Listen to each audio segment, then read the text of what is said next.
Assalamualaikum everyone. Welcome back to Psychology Lecture Series. Chapter 14 is Social Psychology. इसको Social Influence and Group Dynamics भी कहा जाता है। ये वो टॉपिक्स हैं जो हम डिटेल में डिस्कस कर चुके हैं, जिसमें social psychology, definition of sociology, social psychology versus sociology, what is socialisation important है, प्रोसेसेस ऑफ सोशलाइजेशन इंपॉर्टेंट है। नेक्स्ट हमने कन्फर्मिटी डिस्कस किया, टाइप्स ऑफ कन्फर्मिटी डिस्कस किया, ये भी इंपॉर्टेंट है। ओबीडियंस की बात की, ओपिनियंस को डिटेल में देखा और फॉर्मेशन ऑफ ओपिनियंस को डिस्कस किया।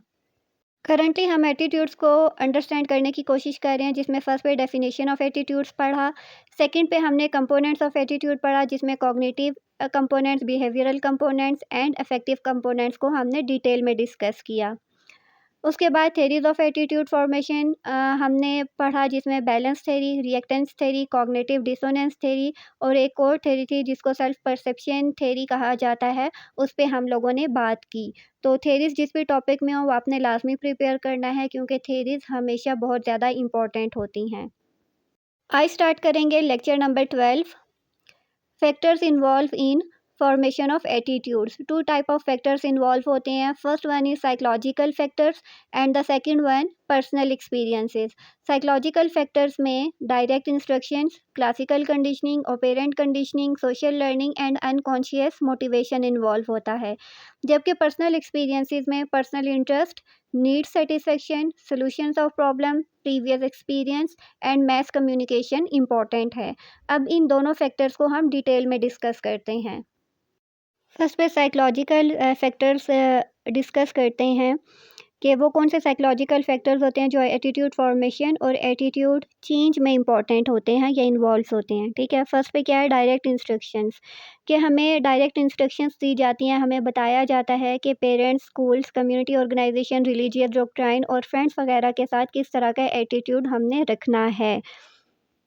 Next one is operant conditioning. Operant conditioning जो है वो सिंपल फॉर्म ऑफ लर्निंग होती है, जिसमें behavioural components of attitudes involve होते हैं। ठीक है, जिस तरह मैंने पहले भी बताया कि ऑपरेंट कंडीशनिंग में रिवॉर्ड और रीइंफोर्समेंट एंड पनिशमेंट का यूज़ किया जाता है। अच्छा बिहेवियर अगर हम लोगों ने हमें डिज़ायर्ड हो तो हम उसके लिए रिवॉर्ड देते हैं, रीइंफोर्स करते हैं, और अगर कोई बिहेवियर नेगेटिव होता है, उसको हमने कम करना हो, तो हम उसके लिए पनिशमेंट यूज़ करते हैं। उसके बाद क्लासिकल कंडीशनिंग है। क्लासिकल कंडीशनिंग में प्लेजेंट और अनप्लेजेंट एक्सपीरियंसेस इन्वॉल्व होते हैं। जिन लोगों के साथ हमारा पॉजिटिव रिलेशनशिप होता है, उनकी तरफ हम पॉजिटिवली इंक्लाइन होते हैं, उनके साथ हमारा पॉजिटिव एटीट्यूड होता है, और जिन लोगों के साथ हमारे एक्सपीरियंसेस अच्छे नहीं रहे होते, उनकी तरफ हमारा नेगेटिव एटीट्यूड होता है। ठीक है, तो क्लासिकल कंडीशनिंग में जो है ना, वो इमोशनल और affective component of attitudes involve होते हैं। ठीक है, अब अफेक्टिव कंपोनेंट्स ऑफ एटीट्यूड हम लास्ट लेक्चर में डिटेल में डिस्कस कर चुके हैं। तो शॉर्टली अगर मैं बताऊं तो अफेक्टिव एटीट्यूड्स में हमारा इमोशनल स्टांस इन्वॉल्व होता है, कि किस तरह से हम किसी भी चीज़ की तरफ इमोशनली रिएक्ट करते हैं। नेक्स्ट इज़ सोशल और ऑब्जर्वेशनल लर्निंग। ठीक है, ये बेस करता है मॉडलिंग पे। हम दूसरे लोगों को ऑब्ज़र्व करते हैं और ऑब्ज़र्व करके बिहेवियर को लर्न करते हैं। अगर किसी बिहेवियर के लिए हमें रीइंफोर्स किया जाता है, रिवॉर्ड दिया जाता है, प्रेज़ किया जाता है, कोई बोनस दिया जाता है, तो नेक्स्ट टाइम हम कोशिश करते हैं कि हम उसी तरह का बिहेवियर शो करें, उसी तरह का बिहेवियर एक्सप्रेस करें, ताकि हमें फिर से रिवॉर्ड किया जाए। Next is unconscious motivation. अब कुछ एटीट्यूड ऐसे होते हैं जो कि unconscious function for an individual serve करते हैं, परफॉर्म करते हैं। फॉर एग्जांपल, एक पर्सन जो है वो होमोसेक्सुअल है। ठीक है, अब उसकी इस फीलिंग्स को जो है वो थ्रेटन किया जाता है, लोग इस चीज़ को अच्छा नहीं समझते। ठीक है, तो एज अ रिज़ल्ट वो क्या करता है, defence mechanism, reaction formation use करता है, और होमोसेक्सुअलिटी को पसंद करने की बजाय वो उसी के अगेंस्ट एज अ रिफॉर्मिस्ट या फिर एज अ एक्टिविस्ट काम करना स्टार्ट हो जाता है। अब अगर आपने डिफेंस मैकेनिज़्म पढ़े हों तो आपको रिएक्शन फॉर्मेशन का आइडिया होगा। अगर नहीं है तो मैं बता देती हूँ कि रिएक्शन फॉर्मेशन क्या होता है, कि इसमें इंडिविजुअल जो है ना अपनी ट्रू फीलिंग्स जो है ना उसको सप्रेस कर देता है, या फिर जो उसका रियल बिहेवियर होता है ना, या ओरिजिनल या ट्रू फीलिंग्स होती हैं, उसको वो हाइड करके उसके ऑपोजिट बिहेव करने लग जाता है। ठीक है, फॉर एग्जांपल एक और एग्जांपल मैं आपको यहाँ पे दे सकती हूँ, कि एक पर्सन ऐसा है जिसको हाइट फ़ोबिया है। ठीक है, अब उसको हाइट फ़ोबिया है, अब वो अपनी इस फीलिंग को सप्रेस करेगा, हाइड करेगा और उसके ऑपोज़िट जो है वो रिएक्ट करेगा, यानी उसकी कोशिश ये होगी कि वो स्काई डाइविंग की तरफ जाए, ठीक है? तो इस तरह से एक तो उसका जो फ़ोबिया है वो भी कम हो जाएगा, ठीक है? तो इसी तरह हमने होमोसेक्सुअलिटी की एग्ज़ाम्पल ली कि लोग उसको नापसंद करते हैं, तो फिर वो उसके अगेंस्ट काम करना शुरू कर देता है, एज़ एन एक्टिविस्ट काम करता है, ताकि वो इस चीज़ को ख़त्म कर सके। अब डिस्कस करते हैं पर्सनल एक्सपीरियंस, ठीक है? फर्स्ट पे क्या है, personal interest. People learned attitude through pleasant and unpleasant thing bye their personal interest, ठीक है? जहाँ पे इंडिविजुअल का पर्सनल इंटरेस्ट इन्वॉल्व होता है ना, वो उस एटीट्यूड को अडॉप्ट कर लेता है या फिर वो उस चीज़ की तरफ प्लेजेंट बिहेवियर या प्लेजेंट एटीट्यूड शो करेगा। लेकिन अगर कोई चीज़ उसके पर्सनल इंटरेस्ट के अकॉर्डिंग नहीं होगी, तो वो उसकी तरफ अच्छा एटीट्यूड शो नहीं करेगा। Next one is need satisfaction. अब कोई इंडिविजुअल अगर हमारी नीड्स को, हमारी डिज़ायर्स को, हमारी विशेज़ को फुलफ़िल करता रहेगा तो उसकी तरफ हमारा पॉजिटिव एटीट्यूड होगा।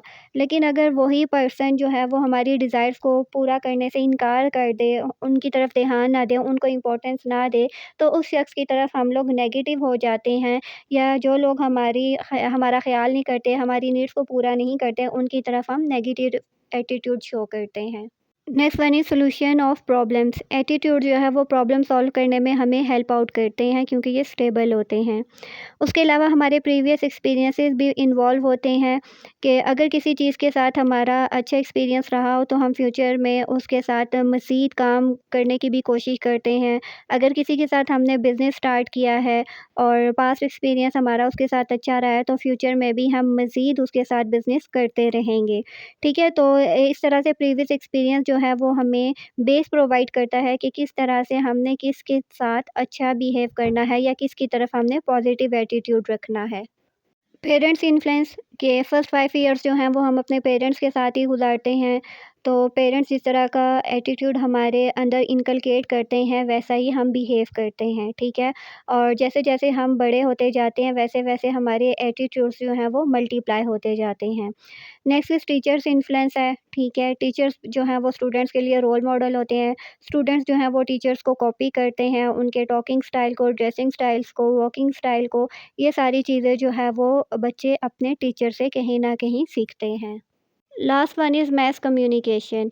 अब डिफरेंट चैनल्स के थ्रू जो हम एटीट्यूड सीखते हैं उसको मैस कम्युनिकेशन कहते हैं, ठीक है? मैस कम्युनिकेशन में हमारे पास डिफरेंट चैनल्स आ जाते हैं, जिसमें इंटरनेट, टीवी, मैगज़ीन, न्यूज़पेपर वगैरह आ जाते हैं, ठीक है? तो ट्रू सोर्स ऑफ जो न्यूज़ होते हैं ना, वो न्यूज़पेपर होते हैं। अगर आप रियल में किसी चीज़ के बारे में इंफॉर्मेशन लेना चाहते हैं तो आपको चाहिए कि आप न्यूज़पेपर पढ़ें, ठीक है? तो इसके ज़रिए भी हम अपने एटीट्यूड वगैरह को चेंज करते हैं। तो ये था हमारा आज का टॉपिक। नेक्स्ट टॉपिक में हम इंशाल्लाह प्रेजुडाइज़ एंड स्टीरियोटाइप्स पढ़ेंगे, जो कि बहुत ही इम्पोर्टेंट टॉपिक होगा, ठीक है? और कोई सवाल हो तो कमेंट्स में पूछ सकते हैं। See you in the next video, till then take care.